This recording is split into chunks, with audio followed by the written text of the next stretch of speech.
Friends இப்போ பார்த்தீங்கன்னா, நம்ம ஒரு பீசஸ் மட்டும் பெண்டிங் இருக்கு. ஸோ, அந்த பீசஸ் பார்த்தீங்கன்னா, நல்ல ஒரு நவால் பழம் கலர்ல இருக்கும். ஸோ, யாருக்கு வேணுமோ புக் பண்ணிக்கங்க.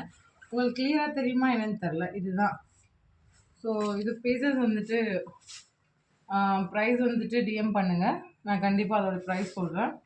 இப்படி தான் இருக்கும். லைன் பேட்டர்ன்ல இருக்கும். வித் சூப்பரா இருக்கும் டிசைன். த்ரெட் ஒர்க் ஃபுல்லாவே golden and pink thread work. நீங்க கான்ட்ராஸ்ட்டா போட்டாலும் நல்லாயிருக்கும். ஸோ, இந்த ப்ரைஸ்ல எங்கேயுமே கிடைக்காது உங்களுக்கு. பேக் நெக்குமே ஹெவியா குடுத்துருப்பாங்க. வித் ஸ்டோன்ஸ் வித் ஃபேன்சியா இருக்கும். உங்களுக்கு கிளியர் இமேஜ் நல்லா தெரியுமா எனக்கு தெரியல. இப்படி தான் இருக்கும். இது என்ன கலர்ன்னு கேட்டீங்கன்னா, நல்லா டார்க் பர்பிள் கலர்ல வரும். டார்க் பர்பிள் கலர்ல வரும். நல்லா சூப்பரா இருக்கும். இதோட ப்ரைஸ் பார்த்தீங்கன்னா, நீங்க எதிர்பார்க்காத ப்ரைஸ். டிஎம் பண்ணுங்க. ஸோ, அதுக்குரிய ப்ரைஸ நான் சொல்றேன். உடனே புக் பண்ணிக்கங்க. கண்டிப்பா இது சோல்ட் அவுட் ஆயிடும். ஸோ, உடனே இது பண்ணுங்க. ஓகே, லைக் பண்ணிட்டு கமெண்ட்ஸ் குடுத்துட்டு பாருங்க. Okay, thank you.